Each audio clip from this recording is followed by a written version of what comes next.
प्यारे साथियों नमस्कार, स्वागत, आभार, अभिनंदन, प्रणाम आप सभी का आपके अपने पसंदीदा प्लेटफॉर्म बिहार विद्याकुल पर। गुड मॉर्निंग, शुभ प्रभात। जल्दी से जुड़ जाइए फटाफट फटाफट फटाफट फटाफट। Good morning Zeba, good morning, good morning, good morning, good morning, good morning Muskan, good morning Julie, good morning Kritika, good morning Raj, good morning Vandana, good morning. कैसे हो सभी लोग? कैसे हो? गुड मॉर्निंग सभी लोग। बढ़िया, गुड मॉर्निंग। जल्दी से जुड़ जाइए फटाफट, फिर कॉपी पेन निकाल लीजिए क्योंकि आज की क्लास में पूरा अपने हाथ से ही लिखना है। कुछ लिखा लिखाया नहीं लाया हूँ तो अपने हाथ से ही पूरा लिखते चलना है, सब कुछ आगे पढ़ते चलना है। तो कॉपी पेन साथ में निकाल लीजिएगा, नोट साथ साथ ही बनाते चलेंगे, ठीक है? हाँ, good morning, good morning, good morning. कैसे हो सभी लोग? कैसे हो? बढ़िया। चलिए, तो कॉपी पेन साथ साथ निकाल लो, फिर एनिमेशन देखेंगे, चीज़ों को समझेंगे। टॉपिक जानते ही हो, फैराडे का नियम, ऊर्जा संरक्षण। ठीक है, एग्जाम में पूछा है, बिल्कुल पूछा है, एग्जाम में आता है फैराडे का नियम लिखने के लिए। ऊर्जा संरक्षण, लेंस का नियम ऊर्जा संरक्षण पर आधारित है, ऐसे करके क्वेश्चन पूछता है। ठीक है, तो ऐसे हम लोग इसके कैसे क्वेश्चन बन सकते हैं, टॉपिक से संबंधित वो भी जानेंगे, और टॉपिक के अंदर क्या क्या है ये भी जानेंगे। तो सब कुछ अच्छे से हम लोग बढ़िया से पढ़ेंगे, ठीक है? मैं बहुत बढ़िया हूँ गुरु बाबू, ठीक है। हाँ, जल्दी से कॉपी पेन निकालो सभी लोग, सभी साथी जितने भी हैं, सभी साथी जितने भी हैं। हाँ, इंडिया जीत गया, बहुत बहुत शुभकामनाएं, इंडिया जीत गया। चलिए, तो सभी साथी जितने भी हैं आप कॉपी पेन निकाल लीजिए, पढ़ाई करते हैं। इंडिया तो जीत गया, आप भी जीतना चाहते हो कि नहीं जीतना चाहते? हाँ, पढ़ाई करोगे तब ना जीतोगे, तभी ना। अभी हम लोग का तो रिजल्ट आएगा, कब आएगा? मार्च में आएगा, है ना? मार्च अप्रैल अप्रैल में लगभग आता है। तो हम लोग का रिजल्ट तो अभी बाद टाइम है। इंडिया तो जीत गया, इंडिया वासी जीतेंगे कि नहीं? हमारे बिहार वासी जीतेंगे कि नहीं जीतेंगे? चलिए, तो स्टार्ट करते हैं फिर, बिल्कुल स्टार्ट करा जाए, ठीक है? कॉपी पेन निकालिए जल्दी से। चलिए, हमारा टॉपिक क्या है? विद्युत चुंबकीय प्रेरण अध्याय 6 पे हम लोग चले जा चुके हैं, 2 लेक्चर हो गया है, तीसरा लेक्चर है आज। और पिछली क्लास का रिवीजन कर लेते हैं, बिल्कुल। चलिए, पिछली क्लास का रिवीजन कर लेते हैं प्यारे बच्चों। पिछली क्लास में हमने क्या क्या सीखा था? पहला चीज हमने सीखा था चुंबकीय फ्लक्स के बारे में। पहला चीज जो हमने सीखा था पिछली क्लास में वो क्या थी? क्या थी बताइए? चुंबकीय फ्लक्स थी, चुंबकीय फ्लक्स थी, चुंबकीय फ्लक्स थी। तो चुंबकीय फ्लक्स हम लोगों ने सीखा था कि नहीं सीखा था? कहोगे हाँ सर सीखा तो था चुंबकीय फ्लक्स पिछली क्लास में। संडे वाली क्लास नहीं, सैटरडे वाली क्लास, ओ सॉरी फ्राइडे वाली क्लास।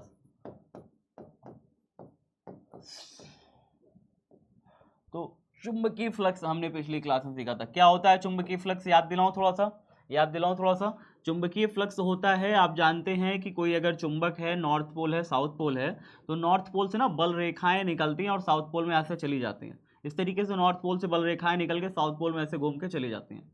इस तरीके से सिस्टम सारा बनता है हमारा कि नॉर्थ पोल से बल रेखाएं निकल रही हैं और साउथ पोल में इस तरीके से घूम के प्रवेश कर जाती हैं, इस तरीके से ऐसे आके। ठीक है, तो ये हम जानते हैं, ठीक है। अगर मैं नॉर्थ पोल के पास यानी कि ध्रुवों के पास कोई एक इलाका घेर दूं, मान लो कि यहाँ पे कोई एक इलाका घेर दूं, ऐसे करके कोई एक इलाका ऐसे करके घेर दूं, और इस इलाके से जानना चाहूं कि कितनी बल रेखाएं गुजर रही हैं, कितनी बल रेखाएं गुजर रही हैं, तो आपका आंसर होगा कि आप तो देख के बता दोगे कि सर क्या कितनी बल रेखाएं गुजर रही हैं? 2 बल रेखाएं गुजर रही हैं।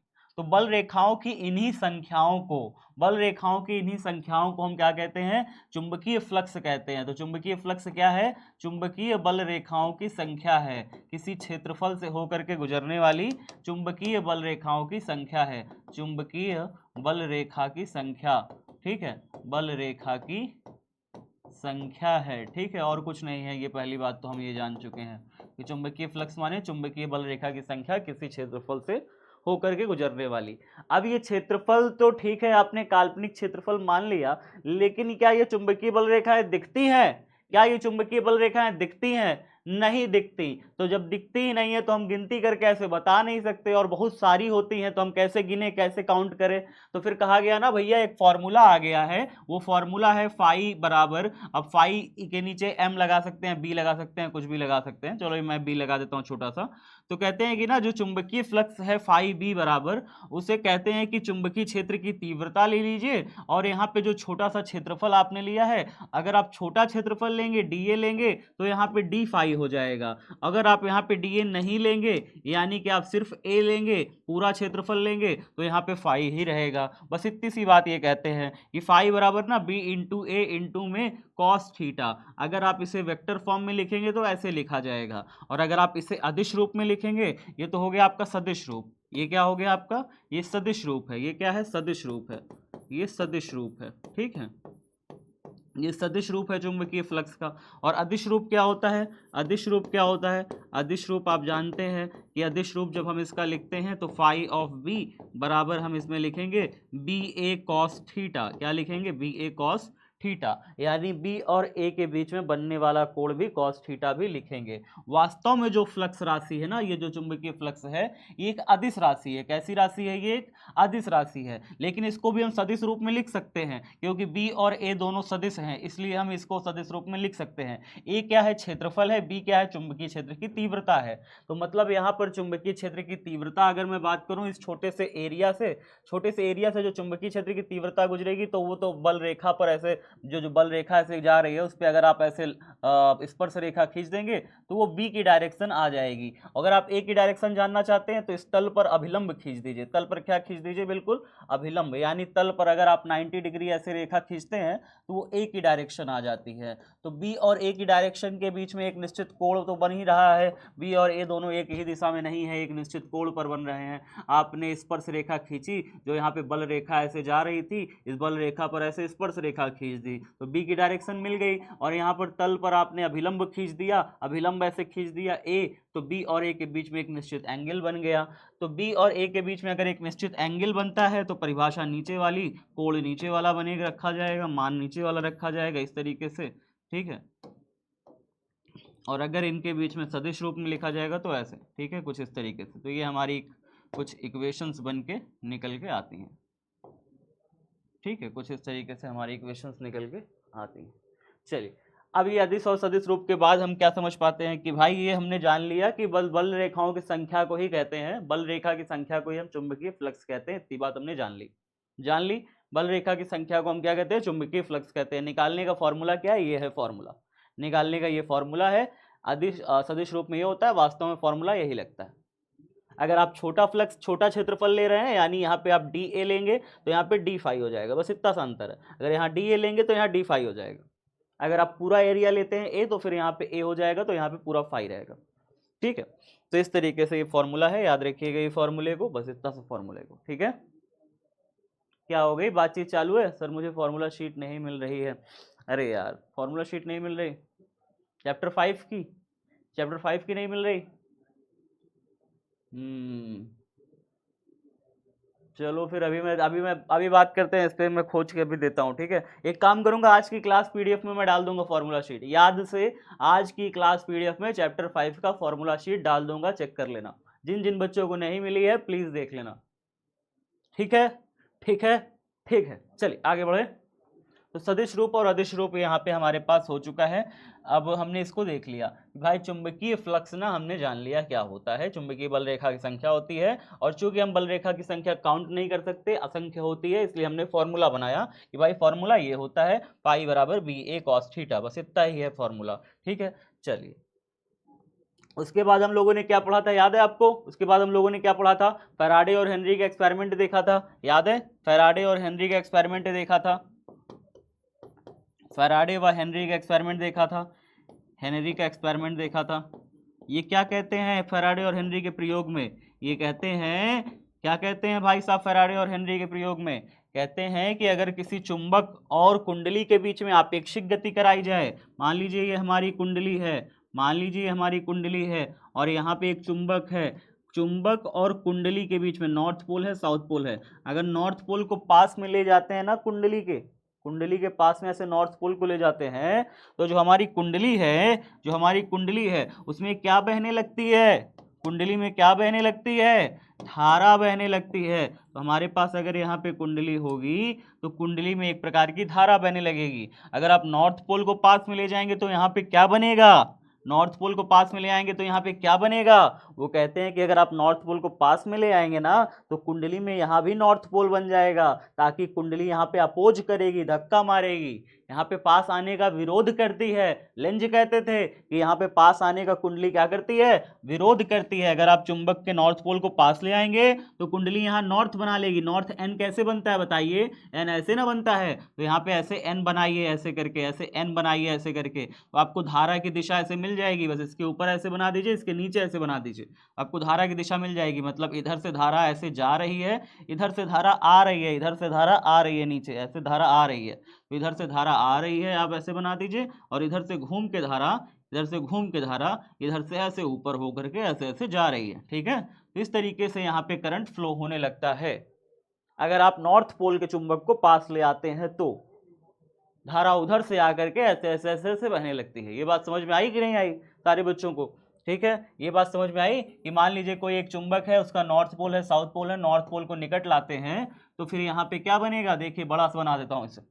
नॉर्थ पोल को अगर आप निकट लाएंगे यहाँ पे तो यहाँ भी नॉर्थ पोल बन जाएगा। अगर आप चुंबक के नॉर्थ पोल को लाएंगे तो यहाँ नॉर्थ पोल बनेगा, यानी कुछ ऐसा बनेगा। नॉर्थ ऐसे बनाइए, नॉर्थ ऐसे बनाइए, इधर से ऐसे दिखाइए, इधर से एरो दिखा दीजिए, तो इधर से धारा ऐसे जाने लगेगी, इधर से धारा ऐसे जाने लगेगी, और ऊपर से धारा देखिए नीचे आ रही है। नॉर्थ पोल बनाने का मतलब ये होता है, ऊपर से धारा ऐसे आते हुए दिखाइए और इधर से ऐसे जाते हुए दिखाइए, इस तरीके से दिखाइए। नॉर्थ पोल बनाने का मतलब ये होता है।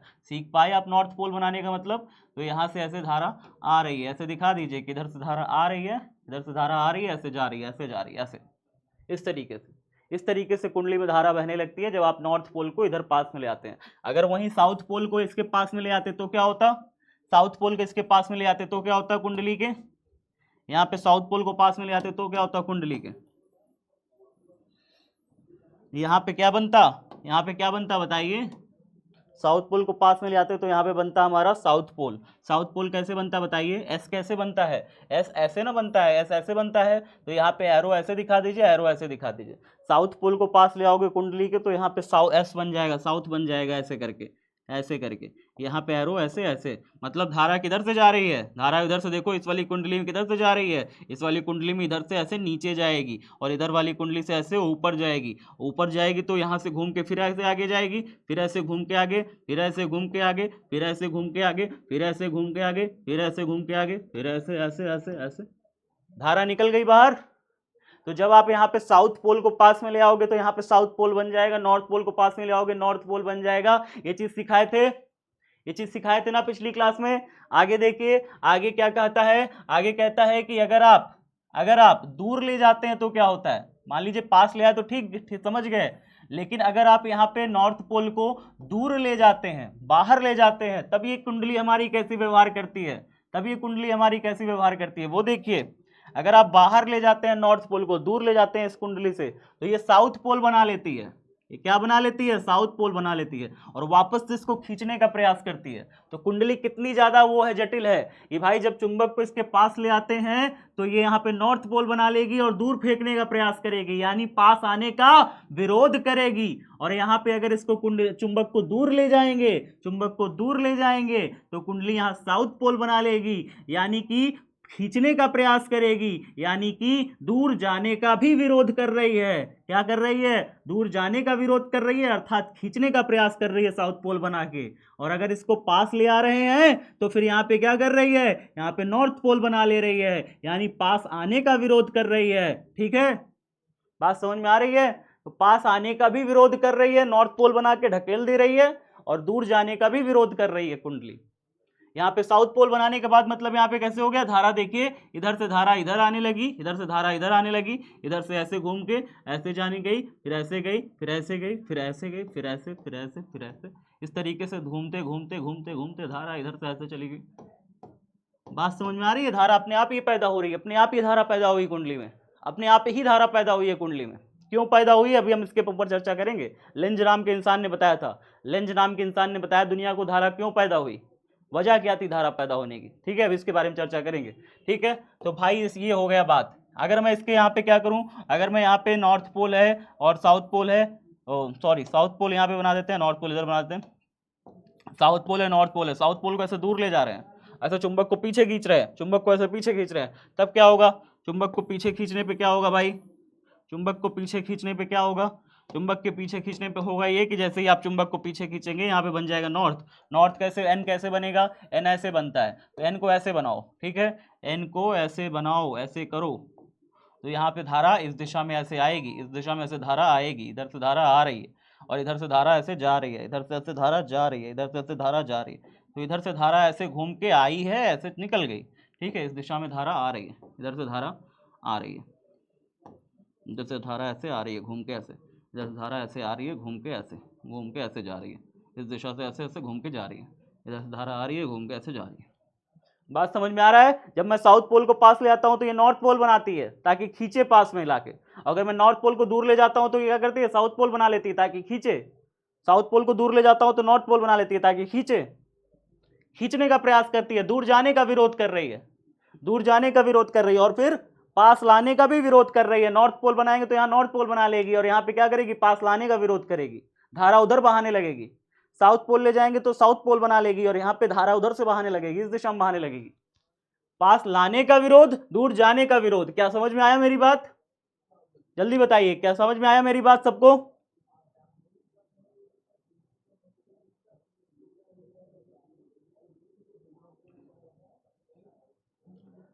सबका फॉर्मूला शीट दे चुका हूं, फिर भी अभी बहुत सारे बच्चों को नहीं मिली है फॉर्मूला शीट। क्या किया जाए, क्या हो सकता है सॉल्यूशन इसका?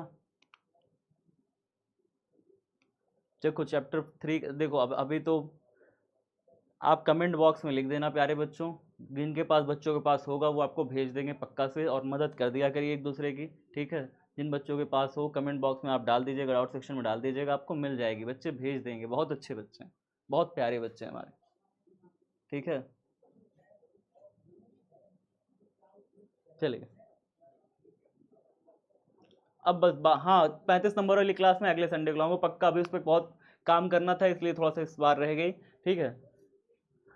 अगले संडे पक्का है। और कल थोड़ा सा मूवी देखने भी चले गए थे अपने दोस्तों के साथ। तुम लोग को क्या पता, कल मैंने जो है वो वाली मूवी देख डाली। पता है कौन वाली? एक आई थी अभी जो आई है, कल की 2988, क्या नाम है उसका, कल की वाली। अरे मैंने देख डाली, तुम लोग को क्या पता। हमारे दो दोस्त हैं, एक है इनकम टैक्स ऑफिसर और एक है बैंक में मैनेजर। दोनों लोग गए थे, हम तीनों लोग साथ में, बढ़िया देख डाले, कल की निपटा दिए। कल गए थे देखने, कल इसीलिए तो कल थोड़ा सा दोस्त लोग कहे कि मिलो, मिलते नहीं हो, बहुत दिन बाद मिलते हो, तो हमने कहा कि चलो मिल ही लेते हैं आज दोस्तों से। संडे भी था। कल तुम लोग को पढ़ाने के बाद ना, जब लिए थे क्लास दोपहर वाली, तो क्लास लेने के बाद सीधा चले गए थे मूवी देखने ही। काफ़ी टाइम वैसे नहीं मिलता है जीवन में, तो संडे था तो मैंने कहा चलो क्लास ले ही लिए हैं। अगले संडे पक्का फॉर्म 35 नंबर वाली क्लास ले आएंगे, अभी उस पर काम कर भी रहा हूँ, अभी काफ़ी काम उस पर बाकी है। तो ये समझ में आया कि नहीं, पहले बताओ, ये समझ में आया सब बच्चों को? ये समझ में आया? काफ़ी सही चीज़ थी ये, काफ़ी सही चीज़ थी कि नहीं थी बताओ? अपने आप धारा पैदा हो रही है यार, चुंबक को आगे पीछे करने से अपने आप धारा पैदा हो रही है। बस धारा की दिशा को कॉपी में अपने से, जब तक इसे कॉपी में नहीं बनाओगे, अपने से समझोगे नहीं, तब तक नहीं समझ में आएगा। जब तक पेन चलाओगे नहीं, अपने से नहीं समझ में आएगा। तो कॉपी पेन चला के देखो कैसे ये हो रहा है, नॉर्थ पोल को कैसे दूर ले जा रहे हैं, तो यहाँ पे धारा इधर साउथ पोल बना ले रहा है, साउथ पोल को दूर ले आ रहे हैं, रिपीट कर रहा हूं, साउथ पोल को दूर ले आ रहे हैं, यहाँ पे नॉर्थ पोल बना ले रहा है। धारा ऐसे ऐसे देखो, ऐसे बहने लगी धारा इस दिशा में। ये कौन सी दिशा है? घड़ी की सुई की उल्टी दिशा, इसे कहते हैं वामावर्त। ये वामावर्त दिशा में बह रहा है, घड़ी की सुई की उल्टी दिशा में बह रहा है। ये घड़ी की सुई की दिशा में बह रहा है, ये दक्षिणावर्त है, ये दक्षिणावर्त है, ये दक्षिणावर्त है। तो दक्षिणावर्त देखिए बह रही है धारा, वामावर्त देखिए धारा बह रही है। ये कैसी धारा बह रही है? इधर इसमें उल्टी दिशा में बह रही है घड़ी की सुई की, तो ये वामावर्त है, वामावर्त दिशा में धारा बह रही है, ठीक है। और ये कैसी बह रही है? घड़ी की सुई की दिशा में, यानी दक्षिणावर्त दिशा में धारा बह रही है, ये वाली, ये दक्षिणावर्त दिशा में बह रही है धारा। तो आप बस समझ गए, बात समझ गए। कल को कोई आपसे पूछ ले कि अगर मैं नॉर्थ पोल को पास में ले आता हूं चुंबक के, तो कुंडली में धारा की दिशा क्या होगी? आपका आंसर होगा वामावर्त होगी, यानी कि नॉर्थ पोल बन जाएगा।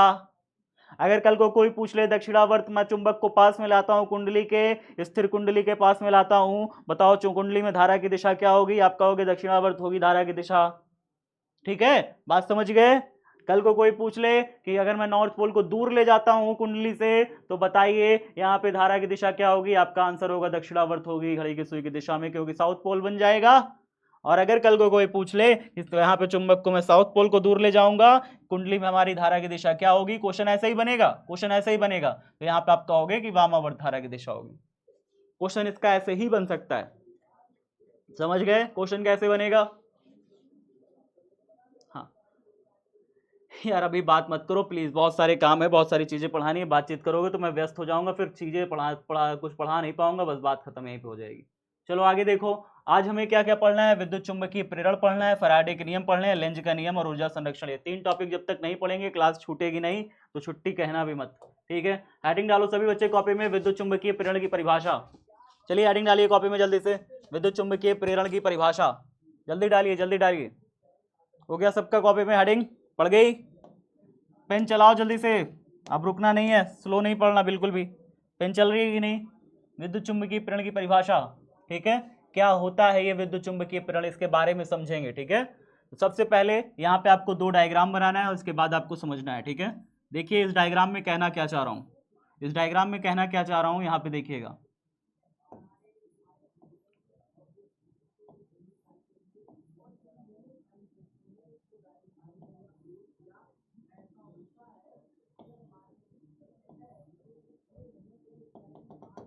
ठीक है, यहाँ पे देखिएगा इस तरीके से, एक मैं ये बना रहा हूँ और एक डायग्राम भी और बनाऊंगा, 2 डायग्राम यहाँ बनाने हैं मुझे, ठीक है, 2 डायग्राम मुझे यहाँ बनाने हैं।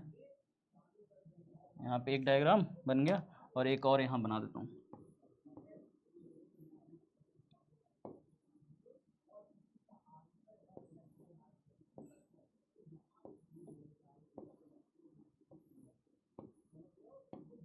इस तरीके से बना दिया, 2 डायग्राम हमने इसके बना दिए, 2 डायग्राम हमने इसके बना दिए, ठीक है।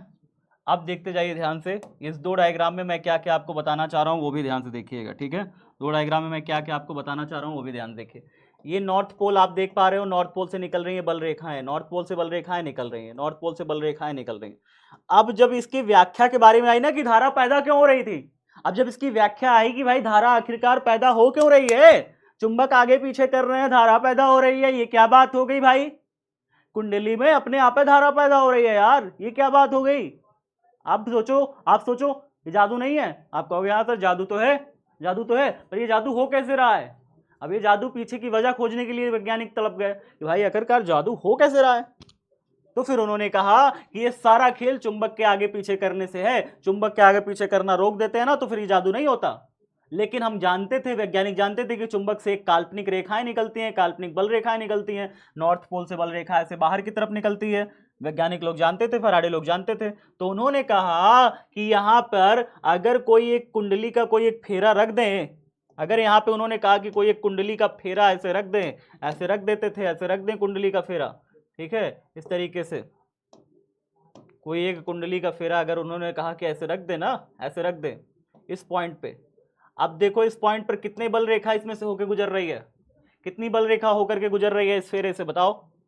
कहोगे सर 1 2 3 4 5 6, बहुत सारी बल रेखा इसमें से होकर गुजर रही है। आपका जवाब होगा यस सर, बहुत सारी बल रेखा इसमें से होकर गुजर रही है अभी इस समय, ठीक है। चलिए अगर मैं यही कुंडली को उठा करके मतलब इस चुंबक को यहाँ पर, मतलब इस चुंबक को दूर ले जाऊं, दूर ले जाऊं, दूर ले जाऊं, देखो मैंने दूर ले गया, सेम है, बट यहाँ पे क्या है, ये कुंडली चुंबक के पास है, ये कुंडली जो है चुंबक के पास है, तो इसमें कितनी सारी बल रेखाएं गुजर रही हैं। आप कहोगे सर बहुत सारी गुजर रही हैं, लेकिन जैसे ही कुंडली चुंबक से दूर गई या फिर चुंबक कुंडली से दूर गया, देखिए चुंबक दूर चला गया, यहाँ पे चुंबक पास में गया था, जैसे ही हम चुंबक को पास में ले गए बहुत सारी बल रेखाएं इसमें से होकर के गुजरने लगी, लेकिन जैसे ही हम चुंबक को दूर ले गए बल रेखाओं की संख्या कम हो गई, बल रेखाएं जो गुजर रही थी उनकी संख्या क्या हो गई, कम हो गई।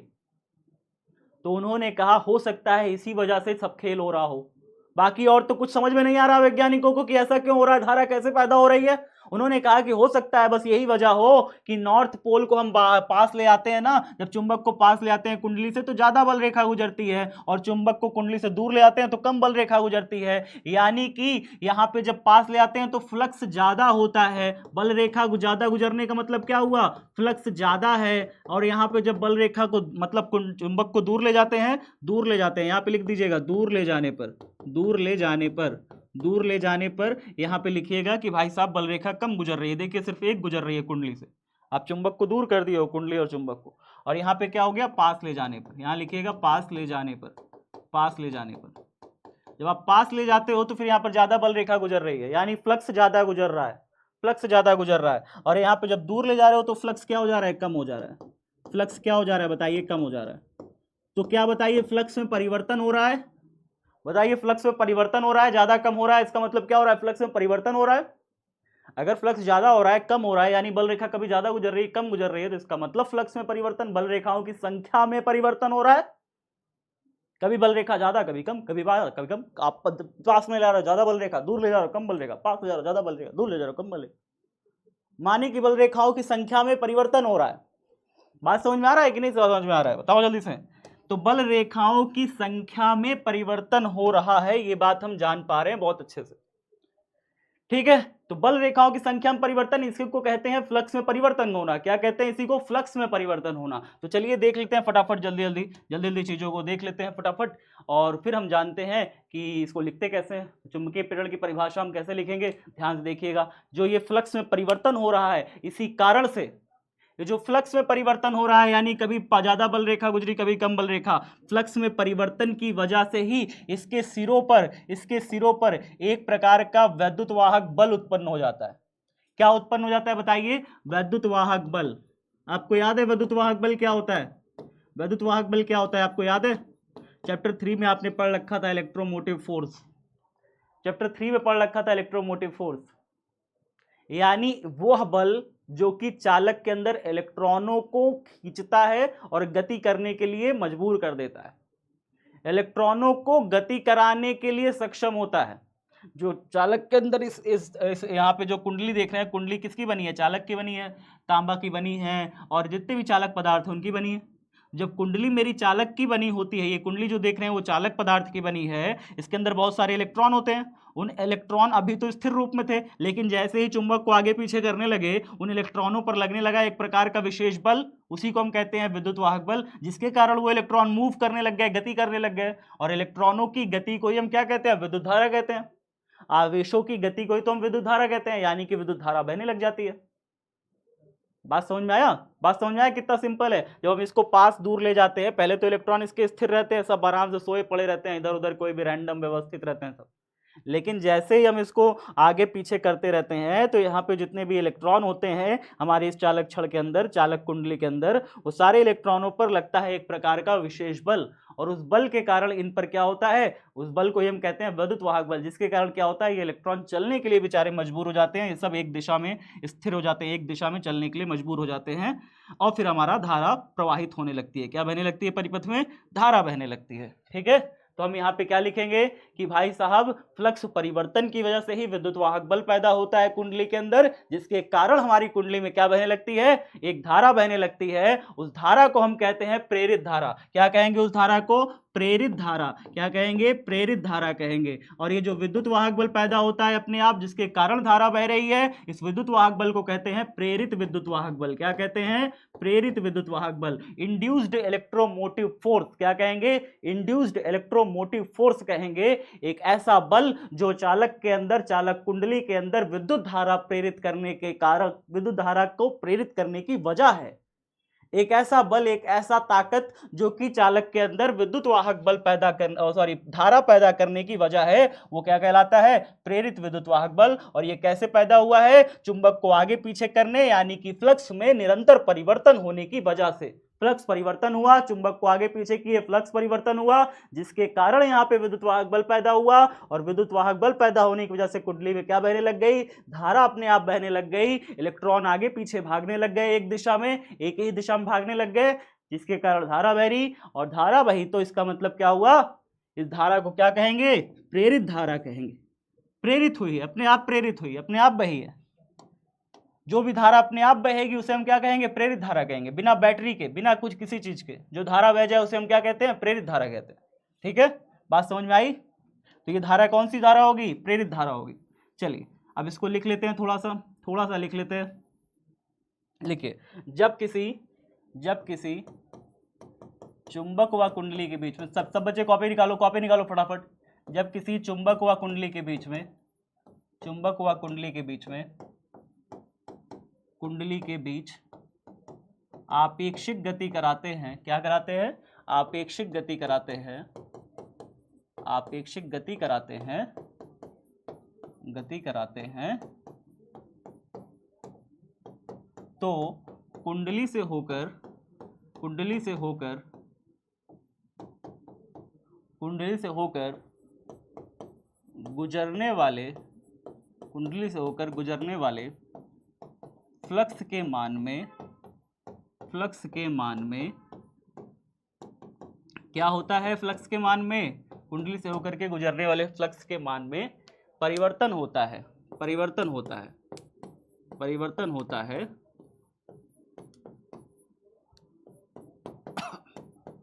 होता है। फ्लक्स के मान में कैसे परिवर्तन हुआ समझ में आया। नॉर्थ पोल को पास में लाएंगे, ज्यादा बल रेखा गुजरेगी, दूर ले जाएंगे कम बल रेखा गुजरेगी, ठीक है। इसके मतलब बल रेखाओं की संख्या ज्यादा हो रही है तो इसका मतलब फ्लक्स बढ़ा, बल रेखाओं की संख्या कम गुजरी इसका मतलब कुंडली से संबद्ध फ्लक्स कम हुआ, ठीक है, ठीक है। तो यहाँ पे क्या हुआ, जब किसी चुंबक और कुंडली के बीच आपेक्षिक गति कराते हैं तो कुंडली से होकर गुजरने वाले फ्लक्स के मान में परिवर्तन होता है, ठीक है। जिसके कारण जिसके कारण जिसके कारण जिसके कारण जिसके कारण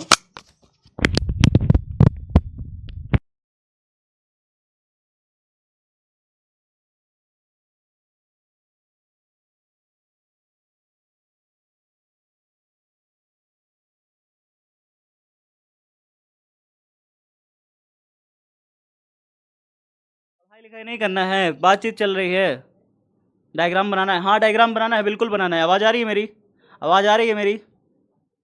कॉस थीटा कहाँ से आया, अच्छा ये कह रहे हो कॉस थीटा कहाँ से आया, आवाज आ रही है ना मेरी। कॉस थीटा मैं बता रहा हूँ कहाँ से आया, ठीक है, परेशान मत हो, देखो मैं बताता हूँ कॉस थीटा कहाँ से आया। आपका आंसर है कि सर ये कॉस थीटा कहाँ से आया वो जानना है, ठीक है। चलिए बताते हैं, देखो होता क्या है समझो। कई सारे बच्चों को नहीं पता रहता है, कुछ मास्टर तो बताएंगे भी नहीं तुम्हें क्योंकि उनको खुद ही नहीं पता रहता, पूछ लेना किसी भी मास्टर से। होता क्या है कि मैं तो जानकारी थोड़ा बहुत है मुझे, बता देता हूँ मैं कॉस थीटा कहाँ से आया। फॉर्मूला किताबों में ऐसे ही लिखा मिलेगा, फॉर्मूला आपको किताबों में ऐसे ही लिखा मिलता है, ठीक है। वजह क्या है मैं आपको बताता हूँ कि ये समझते हैं कि बच्चों को समझ में आ जाएगा इसलिए फॉर्मूला वैसे ही लिख देते हैं, बट आपको जानकारी के लिए थोड़ा सा बता देता हूँ। आप क्लास 11th पढ़े हो अच्छे से, क्लास 11th पढ़े थे, 11th अगर पढ़े होते तो ये क्वेश्चन खैर ना पूछते, लेकिन आपने 11th ठीक से शायद नहीं पढ़ा, कोई नहीं मैं बता देता हूँ। देखो यहाँ पे मान लो ये क्षेत्रफल है, ये क्षेत्रफल है और इसमें से बल रेखा जो है इस दिशा में मान लीजिए गुजर रही है, बल रेखा मान लीजिए इस दिशा में गुजर रही है। जब चुंबकीय बल रेखा इस दिशा में गुजर रही है तो यहाँ पे हम चुंबकीय क्षेत्र की तीव्रता की दिशा इसे बोलेंगे, और क्षेत्रफल पर जो हम लंब खींचेंगे ना, क्षेत्रफल पर जब लंब खींचेंगे तो क्षेत्रफल पर जब लंब खींचेंगे तो वो एरिया आएगा, क्षेत्रफल का सदिश आएगा जिसकी दिशा इधर होगी।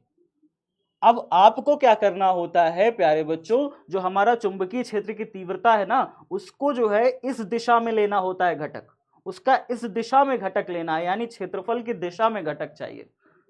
क्षेत्रफल से कितनी बल रेखा गुजरेगी, इस दिशा में कितनी बल रेखा गुजरेगी भाई आपको, आपने तो क्षेत्रफल इधर घेरा है, बल रेखा सारी आपकी इधर जा रही है, बल रेखा सब इधर जा रही है, अगर बल रेखा सारी इधर जा रही है, आपने क्षेत्रफल ऐसे घेर रखा है, तो आपको क्या करना है ना, चुंबकीय क्षेत्र की तीव्रता का, जो चुंबकीय क्षेत्र की तीव्रता की दिशा यानी बल रेखाओं की दिशा है उसका इस दिशा में घटक लेना है। या फिर आप कह सकते हैं कि जो हमने क्षेत्रफल लिया है, क्षेत्रफल को चुंबकीय क्षेत्र की दिशा में घटक ले लीजिए, या चुंबकीय क्षेत्र की तीव्रता का क्षेत्रफल की दिशा में घटक ले लीजिए, कुछ भी कर सकते हैं आप, ठीक है। तो आपको क्या करना है कुल मिला के, अगर आप ऐसे समझ लीजिए कि बी की डायरेक्शन इधर है, बी की डायरेक्शन इधर है, ठीक है, आपका ए इस लाइन में है तो बी को ए की दिशा में लीजिए। मतलब आप यहाँ पे देखिए अगर यहाँ पे थीटा एंगल इनके बीच में बन रहा है ना, तो फिर आपको ये वाला बी का ये वाला हिस्सा चाहिए, ये वाला हिस्सा। आप कहोगे बी का ये वाला हिस्सा कैसे मिलेगा, बी का ये वाला हिस्सा कैसे मिलेगा भाई, ये वाला हिस्सा कैसे मिलेगा, मिल जाएगा, मैं बताता हूँ देखो कैसे मिलेगा। इस दिशा में तो ए है ही है ना, इसको ऐसे रखे रहो, इसको ऐसे रखे रहो, लेकिन अगर आपको थीटा चाहिए तो आप कॉस थीटा ले, कॉस थीटा बराबर क्या होता है, आधार बटे कड़ होता है। अगर आप इसे त्रिभुज बना दोगे तो आधार क्या हो जाएगा, आधार ये हो जाएगा, ठीक है। इसे मान लीजिए ए बी और ये सी मान लीजिए, तो ए बी इसका आधार हो गया और कड़ क्या हो गया, कड़ हो गया हमारा ये, कड़ हो गया हमारा ए सी। ए सी की वैल्यू कितनी दी है, ए सी की वैल्यू दी है बी, क्या क्या दिया है, ए सी की वैल्यू बी। ए बी हमें नहीं पता, ए बी हमें निकालना है, ए बी हम ऐसे रख देते हैं, ए बी हमें ऐसे, कॉस थीटा बराबर, तो ए बी बराबर अगर आप निकालोगे तो ए बी बराबर कितना हो जाएगा, ए बी बराबर हो जाएगा बी, इधर भागे में इधर आएगा गुणा हो जाएगा, बी कॉस थीटा हो जाएगा। क्या आ गया, बी कॉस थीटा, यानी कि ये जो चुंबकीय क्षेत्र की तीव्रता है इसका इस दिशा में जो घटक आएगा ना, बी चुंबकीय क्षेत्र की तीव्रता इधर है, इसका इस दिशा में जो घटक है, घटक माने समझ रहे हैं कंपोनेंट्स, तो अगर कोई सदिश इस दिशा में है, अगर उसका यहाँ पे थीटा एंगल इधर तरफ बन रहा है, तो इस दिशा में जब उसका आप घटक लेंगे, इस दिशा में जब आप उसका घटक लेंगे, तो बी का इस दिशा में घटक कितना आया, बी कॉस थीटा, कितना आया, बी कॉस थीटा आया।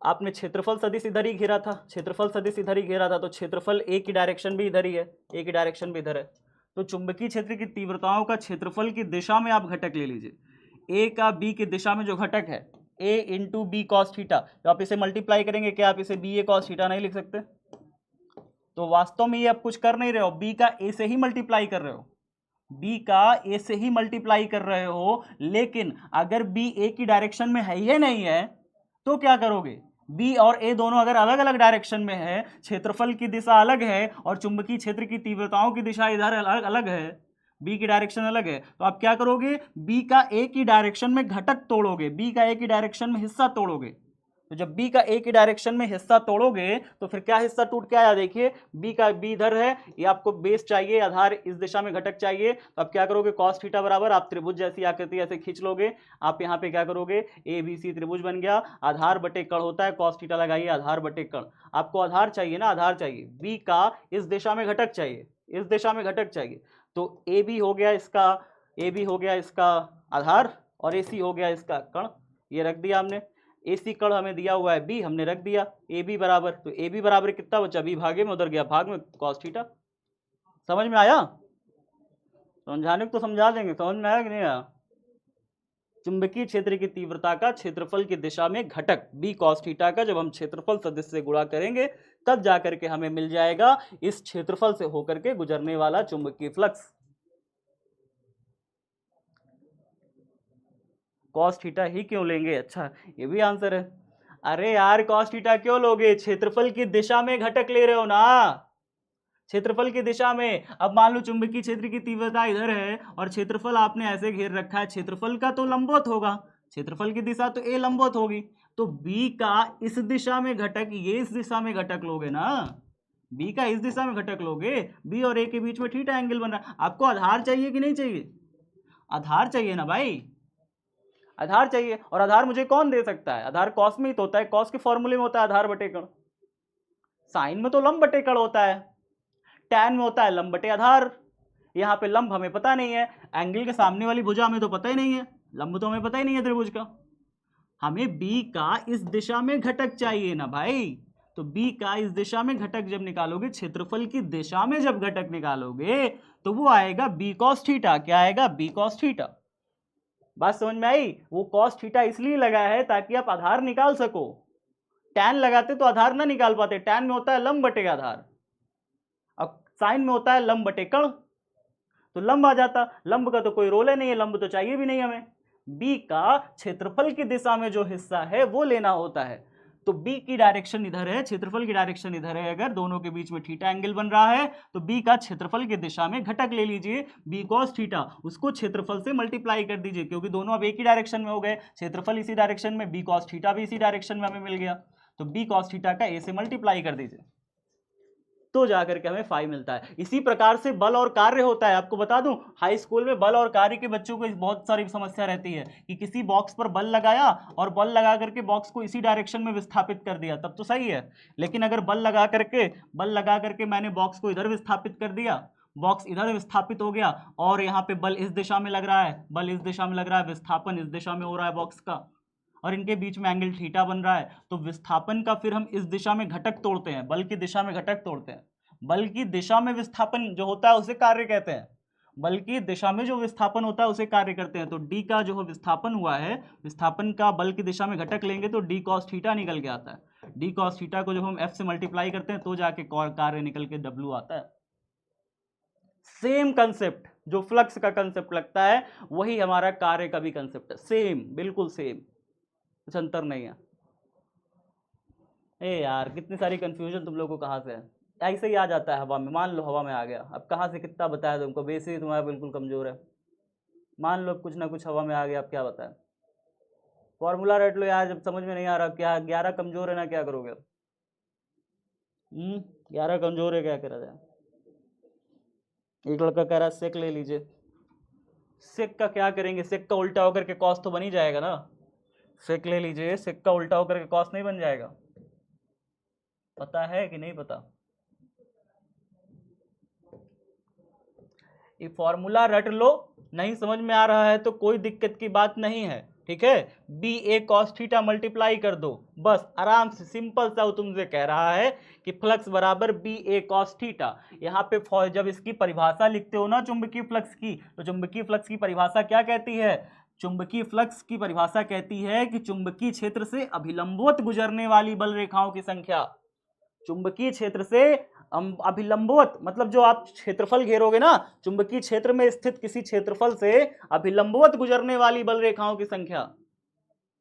अब इस क्षेत्रफल से अभिलंबवत कौन सी बल रेखाएं गुजरेंगी भाई? कौन सी बल रेखाएं गुजरेंगी? आप जरा ये बताओ, सोच के बताना। यहां पे ये क्षेत्रफल है, ये क्षेत्रफल है, क्षेत्रफल से इस दिशा में बल रेखा अगर जा रही है, इस दिशा में बल रेखा जा रही है, क्या क्षेत्रफल के लंबवत जा रही है? आप कहोगे नहीं सर, क्षेत्रफल के लंबवत तो नहीं जा रही। अगर ये इस दिशा में जाती तो क्षेत्रफल के लंबवत जाती। क्षेत्रफल का लंब ऐसा ही ना होगा? हाँ ऐसे ही होगा सर। तो क्षेत्रफल के अभिलंबवत गुजरने वाली बल रेखाओं की संख्या, इस दिशा में जो जा रही है बल रेखा उससे मतलब नहीं है हमें, उसको हमको नहीं चाहिए, उसको हमको घेरना ही नहीं है। ये क्षेत्रफल कहता है कि इस दिशा में जो बल रेखा जा रही है हमको उसको घेरना ही नहीं है, हमको उसके लिए कोई फ्लक्स नहीं निकालना, वो फ्लक्स निकाल ही नहीं सकते। हमें फ्लक्स चाहिए कि क्षेत्रफल से अभिलंबवत यानी क्षेत्रफल का 90 डिग्री बिल्कुल बनाते हुए जो बल रेखा जा रही है। अब बल रेखा का इस दिशा में जब सब जा रही है तो इसका इस दिशा में घटक तोड़ते हैं, कॉस थीटा लेंगे। बी का इस दिशा में जब घटक तोड़ेंगे तो निकलेगा बी कॉस थीटा। और यहाँ पे क्षेत्रफल सदिश की दिशा यहाँ पे निकालेंगे तो क्षेत्रफल की सदिश की दिशा भी इधर है ए, तो क्षेत्रफल की दिशा भी इधर है ए, तो क्षेत्रफल का जब हम चुंबकीय क्षेत्र की तीव्रता से गुणा करते हैं ए बी कॉस थीटा, तो निकल के आता है फ्लक्स, यानी इस क्षेत्रफल से होकर के गुजरने वाली बल रेखाओं की संख्या निकल के आती है फ्लक्स। पाई बराबर बी ए कॉस थीटा लिखो चाहे ए बी कॉस थीटा लिखो, वो आपके ऊपर निर्भर करता है। क्लियर है कि नहीं क्लियर है? अरे नहीं क्लियर हो तब भी कोई दिक्कत नहीं यार, आगे बढ़ते हैं, बहुत टाइम बर्बाद कर दी हो ऑलरेडी।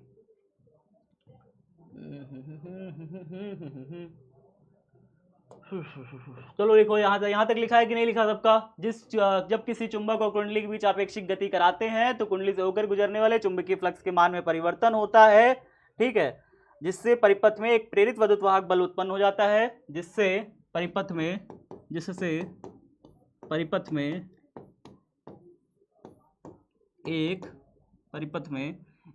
प्रेरित विद्युतवाहक बल उत्पन्न हो जाता है, एक प्रेरित विद्युतवाहक बल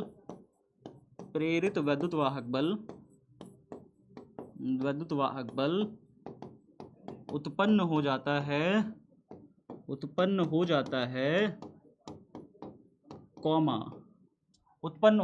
कॉमा इस घटना को हो जाता है और परिपथ में विद्युतवाहक बल उत्पन्न हो जाता है और परिपथ में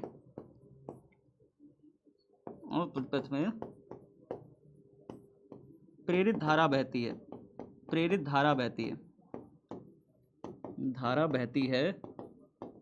है, कॉमा इस घटना को क्या कहते हैं?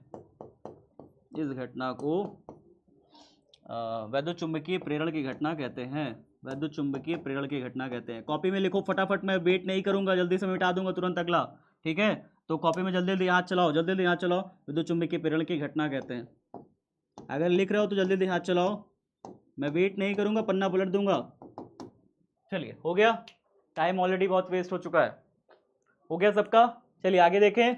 1 2 3 हो गया सबका? मैं मान के चल रहा हूं सबका हो गया है। 1 2 3 डायग्राम बनाना है, सभी बच्चों को डायग्राम तो बनाना है। चलिए आगे बढ़ते हैं। अब क्या समस्या है? सापेक्षिक गति क्या है भैया?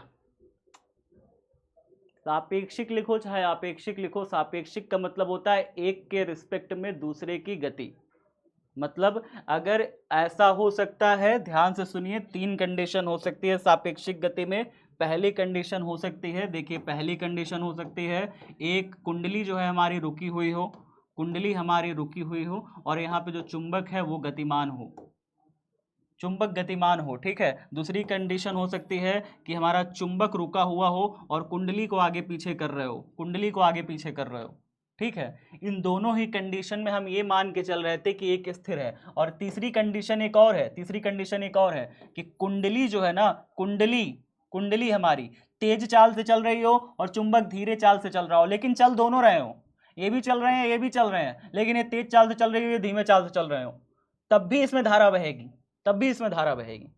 ये तेज चाल से चल रही हो ये धीमे चाल से चल रही हो, इसको धीरे धीरे सरका रहे हो, इसको तेज चाल से सरका रहे हो, तब भी धारा बहेगी। इसको कहते हैं आपेक्षिक गति, एक के रिस्पेक्ट में दूसरे की गति। ठीक है, this is called relative motion, English में इसे कहते हैं रिलेटिव वेलोसिटी या रिलेटिव मोशन। ठीक है, तो रिलेटिव मोशन होगा। चलिए आगे देखते हैं। हो गया भाई, अब आगे पढ़ो यार। अगली हेडिंग डालिए फैराडे का नियम। अगली हेडिंग सारे साथी डालिए फैराडे का प्रथम नियम, जल्दी से कॉपी में डालिए फैराडे का प्रथम नियम।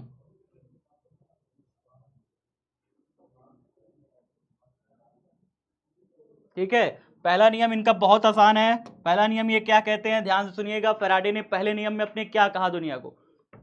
हो गया, बैक वाले तो कोई नहीं है। सब्जेक्टिव का क्या करें, सब्जेक्टिव का क्या करें, सब्जेक्टिव का क्या करें, सब्जेक्टिव के लिए आज शाम 5 बजे, आज शाम 5 बजे सब्जेक्टिव ला रहा हूँ। बहुत ही शानदार सब्जेक्टिव ला रहा हूँ, इतना शानदार सब्जेक्टिव ला रहा हूँ कह नहीं सकते। सब्जेक्टिव प्लस ऑब्जेक्टिव, मतलब ऐसे क्वेश्चंस कि सब्जेक्टिव भी रहेगा, उसी क्वेश्चन से ऑब्जेक्टिव बनाऊंगा, उसी क्वेश्चन से ऑब्जेक्टिव बनाऊंगा। तो सब्जेक्टिव की तैयारी तो होगी, ऑब्जेक्टिव की भी तैयारी होती जाएगी। सब्जेक्टिव प्लस ऑब्जेक्टिव साथ साथ आज शाम 5 बजे मिलते हैं ना वाईटी पे, हो जाएगी कंप्लीट तैयारी। ऐसी ऐसी चीजें जो कहीं ना मिलेंगी तुमको, ठीक है, किसी भी किताब में नहीं मिलेंगे। आपका भाई लाएगा ना, परेशान क्यों। चलो आगे देखते हैं, समझो यार, बातचीत करोगे टाइम बर्बाद होगा सब। देखो ध्यान से सुनो, ध्यान से सुनो, ध्यान ध्यान ध्यान, इधर इधर इधर इधर देखो, बिल्कुल इधर देख रहे हो।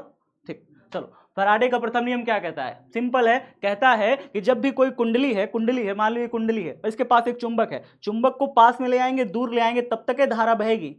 अगर यहाँ पे पास लाना दूर लाना बंद कर दिए, यानी अपेक्षिक गति करना बंद कर दिए, एक को स्थिर कर दिए, तो धारा बहना बंद हो जाएगी। पहले नियम में बस यही कहते हैं कि अगर पास ले आओगे दूर ले आओगे तब तक धारा बहेगी, अगर पास लाना दूर लाना बंद कर दिए, स्थिर कर दिए, तो धारा बहना बंद हो जाएगी। पहला नियम बस इतना सा है, पहला नियम इतना सा है। चलिए लिखते हैं फटाफट जल्दी से कॉपी में कि पास लाना दूर लाना बंद कर देंगे, धारा बहना बंद हो जाएगी। सरल शब्दों में लिखेंगे, ठीक है। जब किसी परिपथ से बद्ध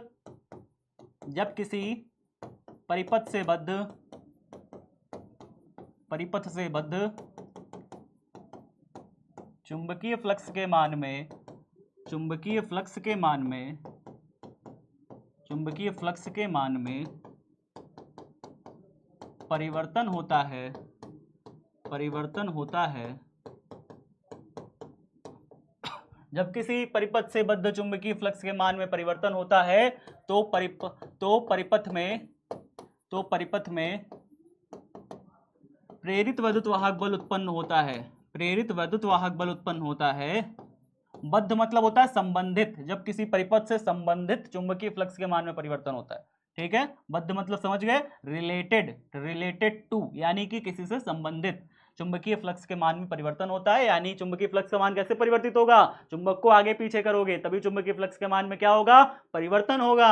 और चुंबक को आगे पीछे करेंगे तो क्या उत्पन्न होगा, कुंडली में वैद्युत वाहक बल प्रेरित हो जाएगा। और आगे पीछे करना बंद कर देंगे, वैद्युत वाहक बल प्रेरित होना बंद हो जाएगा। क्या कहते हैं, जब किसी परिपथ से बद्ध चुंबकीय फ्लक्स के मान में परिवर्तन होता है तो परिपथ में प्रेरित वैद्युत वाहक बल उत्पन्न होता है। ठीक है, कॉमा या खड़ी पाई, यदि फ्लक्स में परिवर्तन ना हो,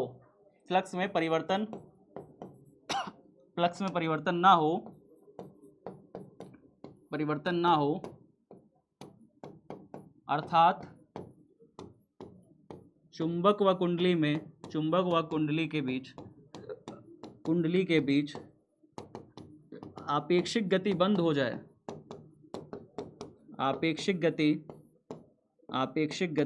बंद हो जाए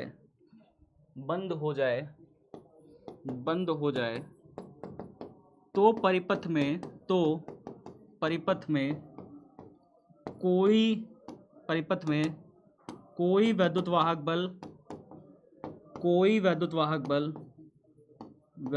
बल नहीं प्रेरित होगा।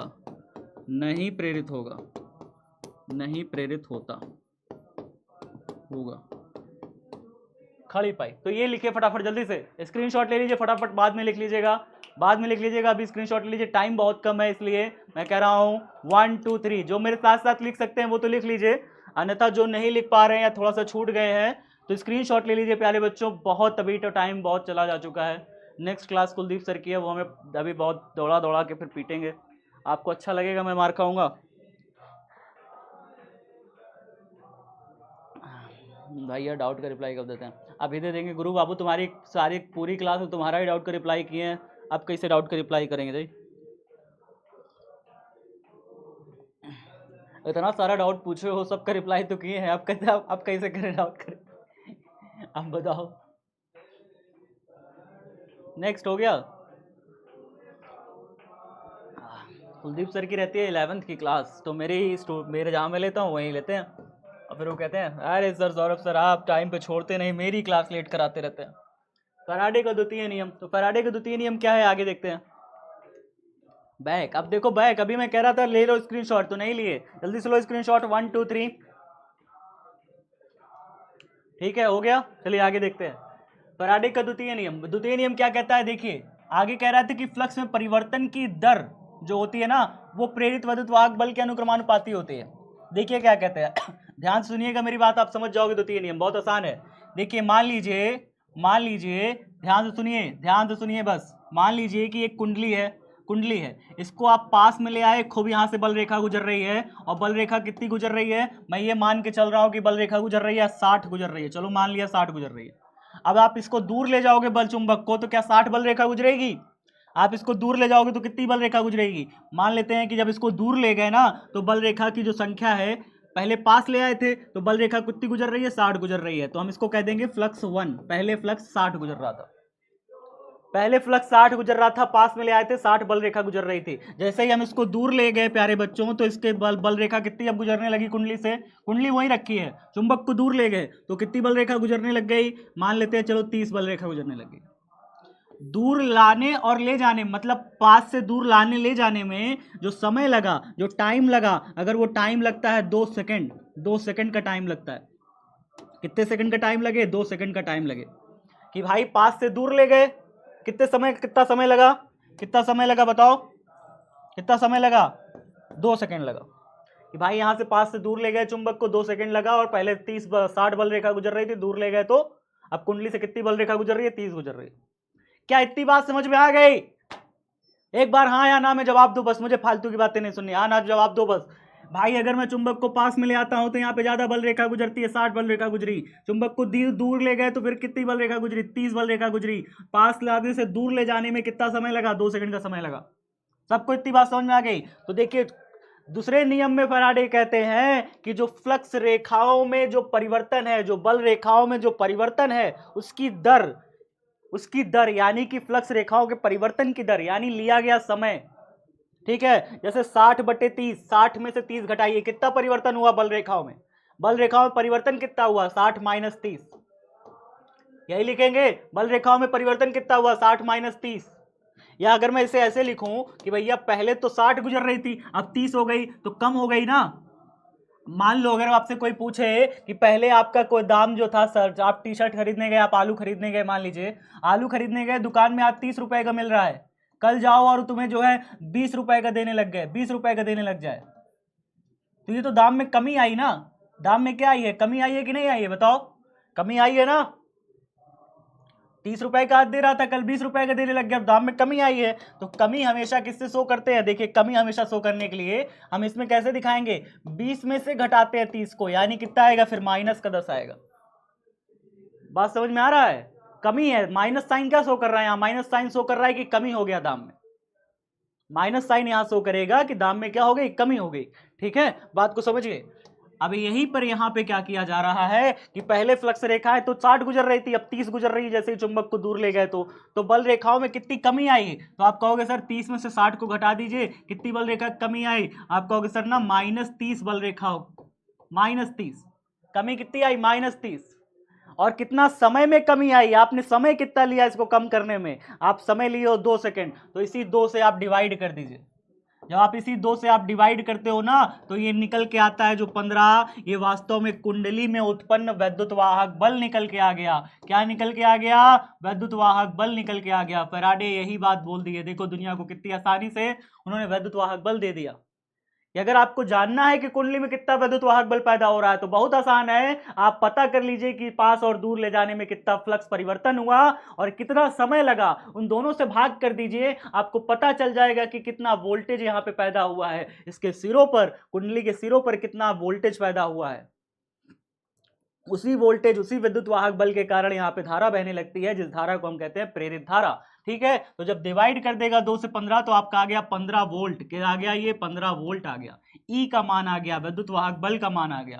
वैद्युत वाहक बल को स्मॉल ई से दिखाएंगे क्योंकि ये प्रेरित वैद्युत वाहक बल है, इसलिए स्मॉल ई से दिखाते हैं। स्मॉल ई से प्रेरित वैद्युत वाहक बल यानी अपने आप ये उत्पन्न हुई है, चुंबक के आगे पीछे करने से अपने आप उत्पन्न हुई है था वैद्युत वाहक बल, इसलिए इसे स्मॉल ई से दिखाते हैं। और स्मॉल ई जो है ना, ये कहते हैं, क्या कहते हैं? ध्यान से सुनिएगा, इनकी परिभाषा सुनिए दूसरे नंबर की, इनके दूसरे नियम की परिभाषा सुनिएगा ध्यान से। पहले नियम वाले तो समझ में आ गई होगी कि पास ले आने और दूर ले जाने के कारण धारा उत्पन्न होती है, वैद्युत वाहक बल उत्पन्न होता है। पास ले दूर नहीं ले आओगे तो धारा नहीं उत्पन्न होगा। दूसरे नियम में ये क्या कहते हैं? ध्यान से सुनिएगा, ये दूसरे नियम में कहते हैं कि किसी परिपथ में उत्पन्न प्रेरित वैद्युत वाहक बल का परिमाण, किसी परिपथ में उत्पन्न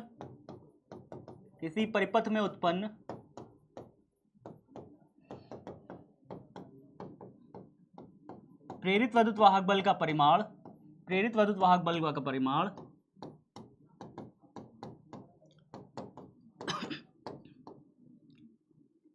प्रेरित वैद्युत वाहक बल का परिमाण लिखना था। वैद्युत वाहक बल का परिमाण वास्तव में प्रेरित वैद्युत वाहक बल का परिमाण वास्तव में किसके बराबर होता है? परिपथ से बद्ध चुंबकीय फ्लक्स के मान में, परिपथ से बद्ध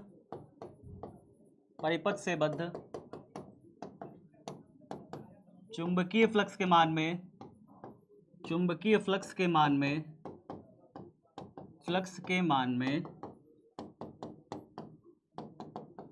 परिवर्तन की दर के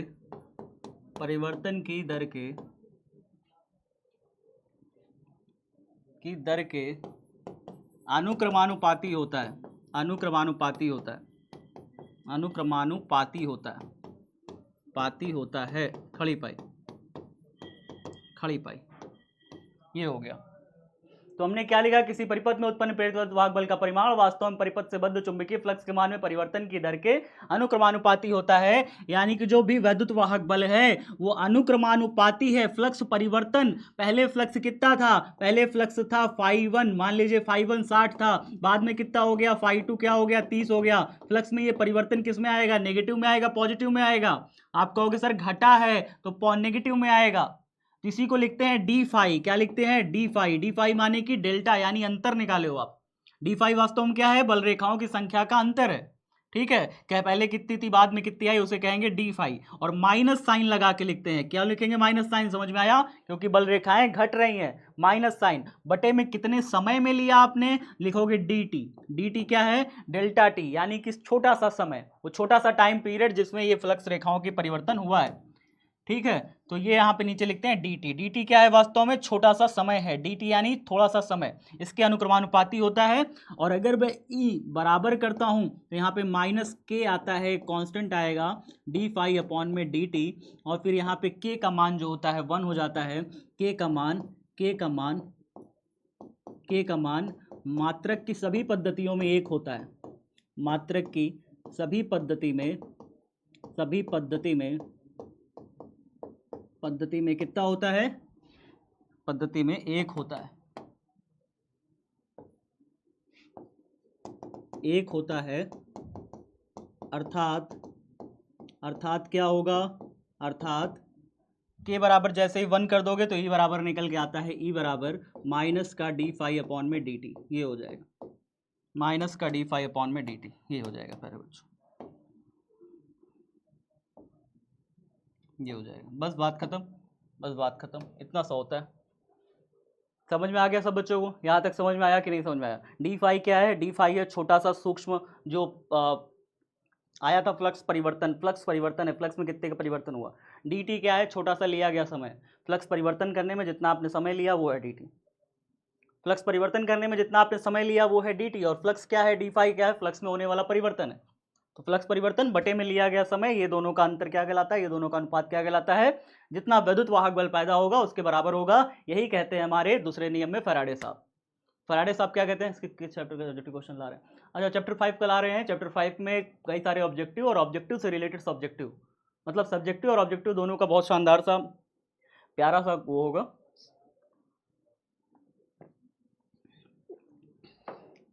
ठीक है,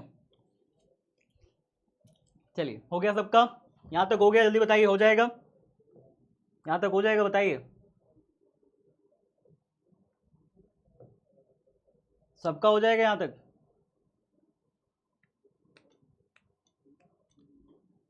चलिए ठीक ठीक ठीक।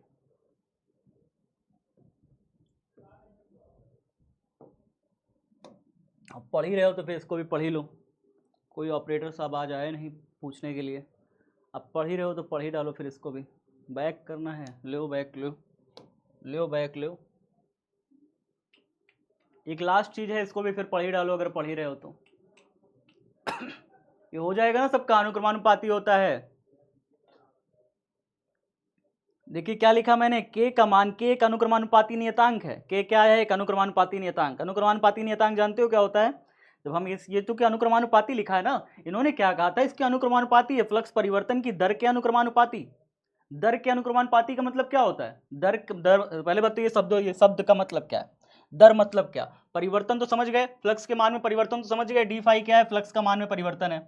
डी फाई क्या है? फ्लक्स के मान में परिवर्तन। पहले 60 गुजर रहा था, अब 30 गुजर रहा है, तो फ्लक्स के मान में परिवर्तन।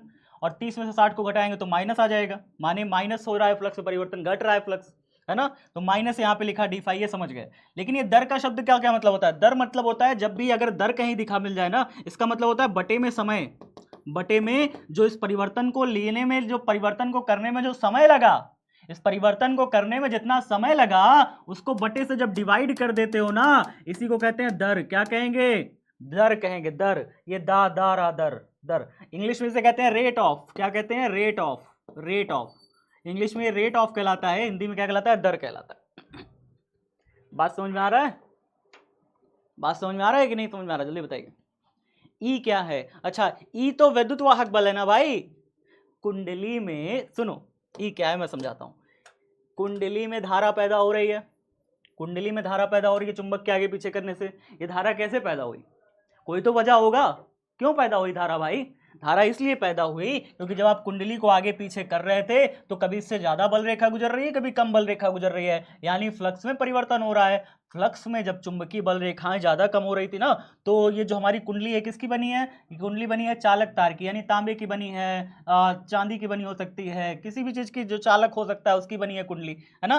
तो हमारी कुंडली चालक तार की बनी हुई है। जैसे ही आप चुंबक को आगे पीछे सरकाते हो तो कुंडली के अंदर जितने भी हमारे इलेक्ट्रॉन थे वो अब इधर उधर ऐसे ऐसे इधर उधर, कोई उधर जा रहा है, कोई इधर जा रहा है, कोई इधर जा रहा है, कोई इधर जा रहा था। पहले सब इधर उधर घूम रहे थे, लेकिन जैसे ही आप चुंबक को आगे पीछे सरकाते हो ना, तो सारे इलेक्ट्रॉनों पर लगता है एक प्रकार का बल। क्या लगता है? सारे इलेक्ट्रॉनों पर एक प्रकार का बल लगता है, तो सारे इलेक्ट्रॉन एक सीध में भागने लग जाते हैं। वो बल जो लगता है इलेक्ट्रॉनों पर, उस बल को कहते हैं विद्युत वाहक बल। क्या कहते हैं? विद्युत वाहक बल।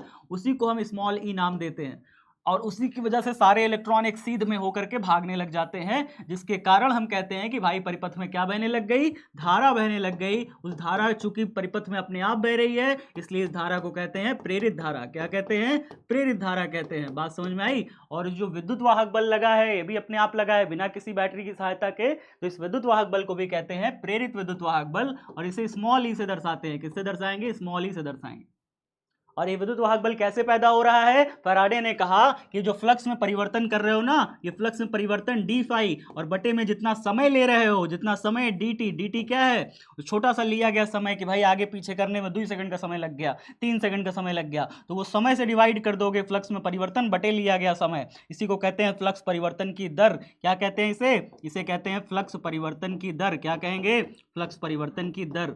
ठीक है, ये फ्लक्स परिवर्तन की जो दर है ये अनुक्रमानुपाती होती है। किसके अनुक्रमानुपाती होती है? प्रेरित विद्युत वाहक बल, जो अपने आप विद्युत वाहक बल पैदा हो गया है जिसके कारण धारा बह रही है, उस विद्युत वाहक बल के अनुक्रमानुपाती होता है। अब यहाँ पे क्या करते हो, जैसे ही आप इसको बराबर करते हो, बराबर करोगे तो यहाँ पे एक नियतांक कांस्टेंट से मल्टीप्लाई करना पड़ेगा। जानते ही हो आप ये बात, बराबर करेंगे कांस्टेंट से मल्टीप्लाई करना पड़ेगा। लेकिन ये कहते हैं ना, मात्रक की सभी पद्धति में k का मान 1 मिलता है। मात्रक की कोई भी पद्धति, मात्रक की कितनी पद्धति हो सकती है? मात्रक की या तो हो जाए सीजीएस पद्धति, आपने नाम सुना होगा सीजीएस पद्धति, सेंटीमीटर ग्राम सेकंड, या तो आप एसआई पद्धति जानते हो, आप जानते हो एमकेएस पद्धति के बारे में, आप जानते हो और कौन सी, एफपीएस पद्धति के बारे में। ये सारी पद्धतियों में अगर आप निकालते हो तो सारी पद्धतियों में के का मान क्या मिलता है? के का मान 1 ही मिलता है। ठीक है, के का मान 1 होने की वजह से जब के का मान 1 होता है तो फिर ई बराबर हम डायरेक्ट लिख सकते हैं। ई बराबर है डायरेक्ट हमारा किसके? माइनस डी फाई अपॉन में डी टी। माइनस साइन यहाँ क्या शो कर रहा है कि फ्लक्स परिवर्तन का विरोध करता है। जो ये विद्युत वाहक बल पैदा हो रहा है ना, ये फ्लक्स परिवर्तन का हमेशा क्या करता है? विरोध करता है। विरोध करता है, याद रखिएगा, स्वागत नहीं करता फ्लक्स परिवर्तन का, विरोध करता है। इसमें उत्पन्न होने वाला विद्युत वाहक बल इस फ्लक्स में होने वाले परिवर्तन का विरोध करता है। यही तो लेंज का नियम भी है। लेंज का नियम भी तो है कि फ्लक्स होने वाले परिवर्तन का विरोध करता है। ठीक है, चाहता नहीं कि परिवर्तन हो। जब इसको पास ले आते हैं नॉर्थ पोल को तो यहाँ नॉर्थ पोल बना लेगा, यहाँ पे दूर ले जाएंगे नॉर्थ पोल को तो यहाँ साउथ पोल बना लेगा, फिर खींचेगा। ये क्या कर रहा है? विरोध ही नहीं कर रहा। ठीक है, इसीलिए कहा जाता है कि कुंडली में जो भी विद्युत वाहक बल पैदा हो रहा है वो फ्लक्स परिवर्तन का विरोध कर रहा है। माइनस साइन उसको भी शो करता है, माइनस साइन उसको भी शो करता है। छुट्टी चाहिए, छुट्टी चाहिए, छोड़ दीजिए हमको, ऐसे चिल्लाते हैं, आ रहे, छोड़ दो मुझे, ऐसे तो चिल्लाते हो। अनुक्रमानुपाती और समानुपाती में कोई अंतर नहीं है, दोनों सेम है। ठीक है,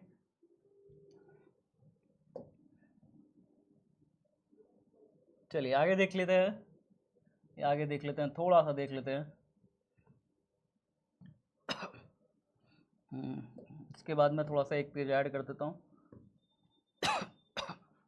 यहाँ ऋणात्मक चिन्ह लिखिएगा, यहाँ ऋणात्मक चिन्ह, यहाँ ऋणात्मक चिन्ह यह प्रदर्शित करता है कि कुंडली में उत्पन्न होने वाला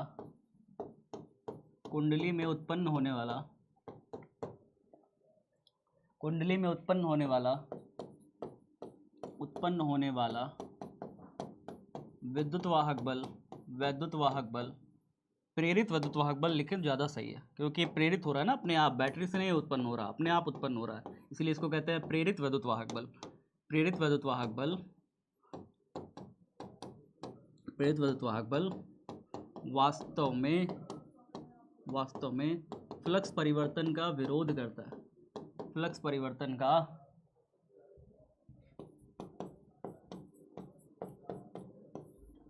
परिवर्तन का यहाँ ऋणात्मक चिन्ह प्रदर्शित करता है। कुंडली में उत्पन्न होने वाला प्रेरित विद्युत वाहक बल वास्तव में फ्लक्स परिवर्तन का विरोध करता है।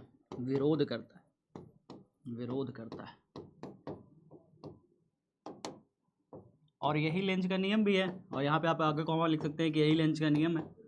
लेंज का नियम भी तो यही है, अलग थोड़ी है।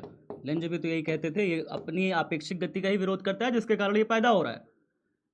मतलब इसमें जो धारा है वो धारा अपनी उसी गति का विरोध करता है जिसके कारण ये पैदा हो रही है।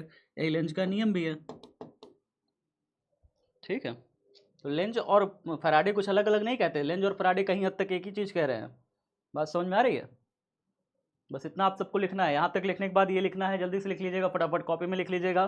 स्क्रीनशॉट लेना और ले लीजिए 1 2 3 करके। 1 2 3 हो गया स्क्रीनशॉट। चलिए आगे बढ़े, जादू देखिए। 1 2 3 हो गया स्क्रीनशॉट सबका। 1 2 3 हो गया। चलिए आगे देखते हैं। लास्ट टॉपिक आज का, 5 मिनट दीजिए, लास्ट टॉपिक भी खत्म हो जाएगा। 5 मिनट दीजिए बस, बस 5 मिनट, बस 5 मिनट, बस 5 मिनट, 5 मिनट दे दो, टॉपिक खत्म पक्का। फिर घर चले जाना, पक्का घर चले जाना। पक्का घर चले जाना, नहीं जाओगे, मेरे पास आओगे, चलो हम लोग घूमा टहला जाएगा, ठीक है। एनिमेशन, ओ सॉरी एनिमेशन भूल गए, चलो याद दिला दी, अच्छा किए। बैकग्राउंड में लगा के बैठा हूँ, देख रहे हो, ये देखो, चलो देखो जल्दी जल्दी, याद देखो भाई, फैराडे फर्स्ट एक्सपेरिमेंट, देखिए कैसे हो रहा है, देखिए कैसे हो रहा है, क्या तेजी से चल सकता है, चल तो सकता है, चलिए देखिए, देखिए कैसे हो रहा है, देखते जाइए।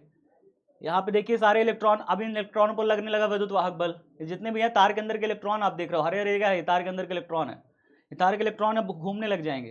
तो यहाँ पे जो गैल्वेनोमीटर उटर लगा रहेगा, ये जो है क्या होने लग जाएगा, ये गैल्वेनोमीटर देखो सुई हिलने लग गई, ये माइकल फैराडे बाबू थे, देख रहे हो, गैल्वेनोमीटर की सुई हिलने लग जाएगी प्यारे बच्चों, अगर आप क्या करने लग जाओगे। देखिए ये कुंडली है, ये कुंडली बन गई। अब देखिए ये चुंबक है, चुंबक से गुजरने वाली बल रेखाओं की संख्या में अगर आप परिवर्तन करोगे तो क्या होगा, देखते जाइए, देखते जाइए फटाफट। Containing number of turns in form of loops, loops के फॉर्म में यहाँ पे का लग गया गैल्वेनोमीटर कुंडली में। अब गैल्वेनोमीटर बताएगी कि परिपथ में धारा बह रहा है कि नहीं बह रहा है, परिपथ में बताएगा गैल्वेनोमीटर। यहाँ पे रख लिया हमने बार मैग्नेट, बार मैग्नेट को हम आगे पीछे सरकाएंगे, देखिए तो यहाँ पे परिपथ से जो बद्ध चुंबकीय फ्लक्स होगा उसमें परिवर्तन होगा, ठीक है, देखते जाइए। Moving north to south pole, अब देखिए इसको मूव करेंगे, अब इसको आगे मूव करो, आगे जाओ भाई, आगे जा रहे हो कि नहीं जा रहे हो बताइए हम, देखो अब आगे देखो, आगे पीछे जा रहा है, देखो जैसे ही आगे पीछे चुंबक गया तो क्या होने लगा उसमें, इसमें क्या होने लगा, फ्री इलेक्ट्रॉन, जितने भी मुक्त इलेक्ट्रॉन है उसके ऊपर क्या लगने लगा, एक प्रकार का विद्युत वाहक बल, जिसके कारण वो मुक्त इलेक्ट्रॉन क्या होने लग गए, परिपथ में घूमने लग गए, परिपथ में चलने लग गए, एक ही दिशा में सारे के सारे, और जिसके कारण परिपथ में क्या बहने लग जाती है, धारा बहने लग जाती है। देखिए जब आगे पीछे ले जाते हैं तो इस तरीके से, देखिए धारा की दिशा वहाँ पे दिखा रहा है, देखिए इस तरीके से धारा की दिशा है, जब चुंबक को आगे पीछे ले जाते हैं तो। गौरव क्या हो गया, देख रहे हो, देख रहे हो किस तरीके से है, deflection will occur in ammeter, ठीक है, डिफ्लेक्शन कहाँ दिखेगी, अमीटर में दिखने लगती है। धारा की दिशा देख रहे हो किस तरीके से धारा बह रही है, चुंबक को आगे ले जा रहे हैं तो धारा इस दिशा में, फिर इस दिशा में बह रही है धारा, तो कुंडली में कुंडली में धारा की दिशा देखते हैं, as fast as the bar magnet will move current will get faster, जितनी जल्दी आप बार मैग्नेट को आगे पीछे करोगे उतना ज़्यादा करंट तेज बहता रहेगा। आप चुंबक को तेजी से आगे पीछे करते रहिए, धारा और तेजी से बहती रहेगी।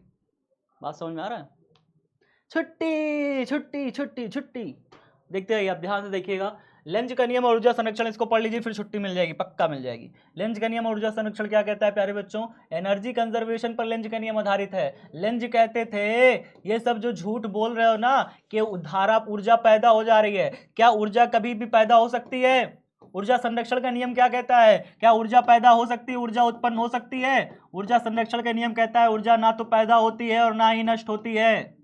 ऊर्जा संरक्षण का नियम क्या कहता है, ऊर्जा ना तो पैदा होती है ना नष्ट होती है। तो ये आप विद्युत ऊर्जा पैदा कैसे कर दे रहे हो, विद्युत पैदा कैसे कर दे रहे हो, विद्युत ऊर्जा आखिरकार पैदा कैसे हो रही है, कुंडली में कैसे विद्युत ऊर्जा पैदा हो जा रही है भाई।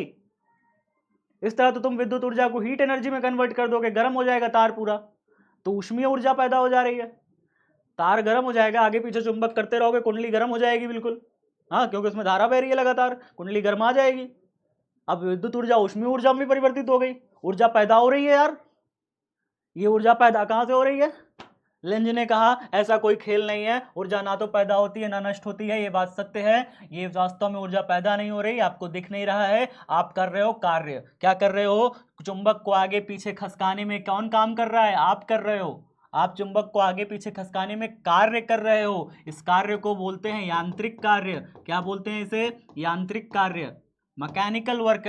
आप मैकेनिकल वर्क कर रहे हो, आप आगे पीछे चुंबक को खसका रहे हो तो आप कार्य कर रहे हो, आपका यही कार्य ही ना यांत्रिक ऊर्जा में कन्वर्ट होता है। किसमें कन्वर्ट होता है, यांत्रिक ऊर्जा में। चुंबक को आगे पीछे करने भर से ही आप कार्य करते हो, उस कार्य से ही आपकी ऊर्जा पैदा होती है, यांत्रिक एनर्जी, मैकेनिकल एनर्जी। अब इस मैकेनिकल एनर्जी की वजह से ही यहाँ पे जो कुंडली है इसके पास में, उस कुंडली में क्या पैदा होती है, विद्युत ऊर्जा पैदा होती है। मतलब पैदा नहीं हुई है ऊर्जा, ऊर्जा बस मैकेनिकल एनर्जी ही कन्वर्ट हो जाती है विद्युत ऊर्जा में। आप चुंबक को आगे पीछे सरका के जो यांत्रिक कार्य करते हो, उसी यांत्रिक कार्य से यांत्रिक ऊर्जा प्राप्त होती है, और यांत्रिक ऊर्जा ही परिवर्तित हो जाती है विद्युत ऊर्जा में। तो ऊर्जा सिर्फ एक रूप से दूसरे रूप में बदल भर रही है, ऊर्जा पैदा नहीं हो रही, ऊर्जा नष्ट नहीं हो सकती, कहते हैं लेंज।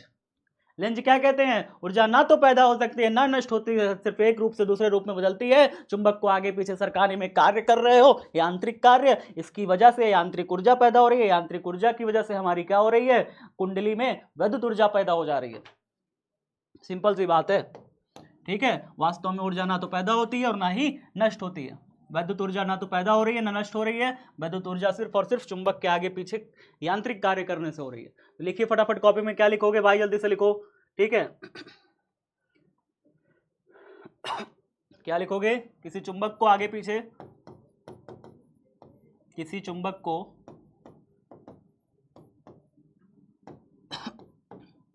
आगे पीछे करने में, आगे पीछे करने में व्यय यांत्रिक ऊर्जा, व्यय व्यय व्यय यानी क्या होता है? व्यय माने खर्च होता है, खर्च की गई व्यय यांत्रिक ऊर्जा ही, व्यय यांत्रिक ऊर्जा ही, या फिर हम कह सकते हैं किसी चुंबक को आगे पीछे करने में किया गया यांत्रिक कार्य, करने में किया गया यांत्रिक कार्य, यांत्रिक कार्य ही यांत्रिक ऊर्जा में परिवर्तित होकर, ठीक है, यांत्रिक ऊर्जा में परिवर्तित होकर होता है। कार्य ही यांत्रिक ऊर्जा में परिवर्तित होता है, यांत्रिक ऊर्जा में परिवर्तित होता है, परिवर्तित होता है। किसी चुंबक को आगे पीछे करने में किया गया कार्य, आगे पीछे की जगह कोई शब्द अच्छा सा इस्तेमाल कर सकते हैं क्या हम लोग ये कर सकते हैं किसी चुंबक की सापेक्ष गति करने में। आगे पीछे शब्द अच्छा नहीं लग रहा मुझे। किसी चुंबक की सापेक्ष गति करने में, किसी चुंबक की सापेक्ष गति करने में, ऐसे लिख सकते हैं। सापेक्ष गति करने में किया गया यांत्रिक कार्य ही यांत्रिक ऊर्जा में परिवर्तित होता है, यांत्रिक ऊर्जा में परिवर्तित होता है, जो कि अंततः विद्युत ऊर्जा, प्रेरित विद्युत ऊर्जा का रूप ले लेता है, जो कि अंततः कुंडली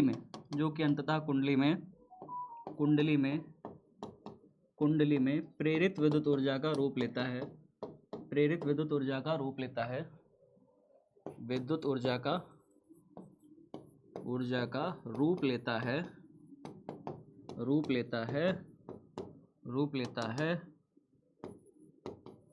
इस प्रकार ऊर्जा ना तो उत्पन्न होती है और ना ही नष्ट, ना तो उत्पन्न होती है, ये एग्जाम में आया है, परीक्षा में पूछा है प्यारे बच्चों, परीक्षा में पूछा है तो जरा ध्यान से। उत्पन्न होती है, परीक्षा में ये कैसे पूछेगा? परीक्षा में पूछेगा कि भाई साहब लेंज के नियम ऊर्जा संरक्षण पर किस प्रकार से आधारित है। क्वेश्चन बना के पूछ लिया है और पूछा भी है, कई बार पूछा है, लेंज का नियम ऊर्जा संरक्षण पर किस प्रकार से आधारित है। आपका आंसर होगा किसी चुंबक की सापेक्ष गति करने में किया गया यांत्रिक कार्य ही यांत्रिक ऊर्जा में परिवर्तित होता है, जो कि अंततः कुंडली में प्रेरित विद्युत ऊर्जा का रूप लेता है। इस प्रकार ऊर्जा ना तो उत्पन्न होती है और ना ही नष्ट होती है, और ना ही नष्ट होती है, नष्ट होती है, बस एक रूप से दूसरे रूप में, एक रूप से दूसरे रूप में परिवर्तित होती है, दूसरे रूप में परिवर्तित होती है। क्या होती है? परिवर्तित होती है। बात समझ में आया? परिवर्तित होती है इस प्रकार लेंज का नियम ऊर्जा संरक्षण के नियम पर आधारित है। लेंज का नियम ऊर्जा संरक्षण के नियम पर आधारित है, ऊर्जा संरक्षण के नियम पर आधारित है, संरक्षण के नियम पर आधारित है, नियम पर आधारित है, ठीक है। खड़ी पाई यहाँ पर मार दीजिएगा, आधारित है, खड़ी पाई, बस हो गया। नोट कर लीजिए फटाफट जल्दी, या नोट नहीं कर पा रहे तो स्क्रीनशॉट ले लीजिए, छुट्टी करें, स्क्रीनशॉट ले लीजिए, छुट्टी। 1 2 3 हो गया, स्क्रीनशॉट हो गया, स्क्रीनशॉट हो गया। 1 2 3 नहीं समझे नहीं, अरे यार कितना आसान था, देखो फिर से समझो, ध्यान से समझना तो समझ जाओगे, मेरी बात ध्यान से सुनो समझ जाओगे। अरे एक चुंबक है, एक कुंडली है, ठीक है, कुंडली को आगे पीछे सरका रहे हो या चुंबक को आगे पीछे सरका रहे हो तो कुछ काम हुआ ना कर रहे हो, कुछ काम ना कर रहे हो। तो काम जो कर रहे हो यांत्रिक कार्य उसे कहते हैं ना, जो आप कार्य कर रहे हो, मशीनरी काम कर रहे हो, मशीन का काम कर रहे हो, आप ऐसा काम कर रहे हो जिससे छुआ जा सकता है, ठीक है, तो ऐसे कहते हैं यांत्रिक कार्य, ठीक है। अब यांत्रिक कार्य करने का ही आपका ये कार्य ही इसमें वास्तव में ऊर्जा का रूप ले लेता है, ये कार्य ही ऊर्जा का रूप लिया है। और ये जो आपका यांत्रिक ऊर्जा बन गया, आपका कार्य यांत्रिक ऊर्जा बन जाता है, वही ऊर्जा परिवर्तित हो जाता है कुंडली में विद्युत ऊर्जा के रूप में, वही ऊर्जा ही विद्युत ऊर्जा के रूप में परिवर्तित हो जाता है। ऊर्जा ना तो पैदा हुई है ना उत्पन्न हुई है, ऊर्जा यहाँ पे विद्युत ऊर्जा पैदा थोड़ी हुई है, विद्युत ऊर्जा उत्पन्न और नष्ट नहीं हुई, सिर्फ और सिर्फ आपने जो काम किया है चुंबक को आगे पीछे सरकाने में, आप काम मत करो, आप काम करना बंद कर दो, चुंबक को आगे पीछे सरकाना बंद कर दो, क्या ऊर्जा पैदा होगी? हमने देखा कि ऊर्जा पैदा नहीं होती, विद्युत ऊर्जा नहीं पैदा होगी, कुंडली में धारा नहीं बहेगी। ये धारा कब बहेगी? धारा तब तक बहेगी जब तक आप काम करते रहेंगे, जब तक आप चुंबक और कुंडली को आगे पीछे सरकाते रहेंगे। तो आप काम करते रहिए, धारा पैदा होती रहेगी, ठीक है। ये कहते हैं कि यांत्रिक ऊर्जा में परिवर्तन होता है तो ही कुंडली में प्रेरित विद्युत ऊर्जा का रूप लेता है, और ऊर्जा ना तो उत्पन्न होती है ना नष्ट होती है, बस एक रूप से दूसरे रूप में क्या हो रही है? परिवर्तित हो रही है। इस प्रकार लेंज का नियम ऊर्जा संरक्षण के नियम पर आधारित है। बात समझ में आ गया? चलिए हो गया, सबको हो गया, सबको हो गया, बढ़िया। चलिए आगे देखते हैं, फिर ध्यान से सुनोगे तो सब चीज बढ़िया से हो जाएगा। आगे देखते हैं, पीडीएफ मिल जाएगी बाबू, पीडीएफ से लिख लेना जिनका नहीं हुआ, 2 मिनट का रिवीजन हम लोगों ने आज देखा कि जो प्रेरित विद्युत वाहक बल है कुंडली में, वो माइनस का डी फाई अपॉन में डी टी के अनुक्रमानुपाती है। डी टी जो है लिया गया छोटा सा समय है, डी फाई क्या है आप जानते हैं, डी टी क्या है? लिया गया समय, लिया गया समय है, और डी फाई क्या है? फ्लक्स परिवर्तन है, फ्लक्स परिवर्तन है, फ्लक्स परिवर्तन है। तो बात आप समझ पाए, फ्लक्स परिवर्तन क्या है और लिया गया समय क्या है, ठीक है। चलिए ये हमने जान लिया। दूसरा जाना हमने लेंज का नियम और विद्युत चुंबकीय प्रेरण की परिभाषा जानी, तो इतनी सारी चीजें हमने सीखी आज।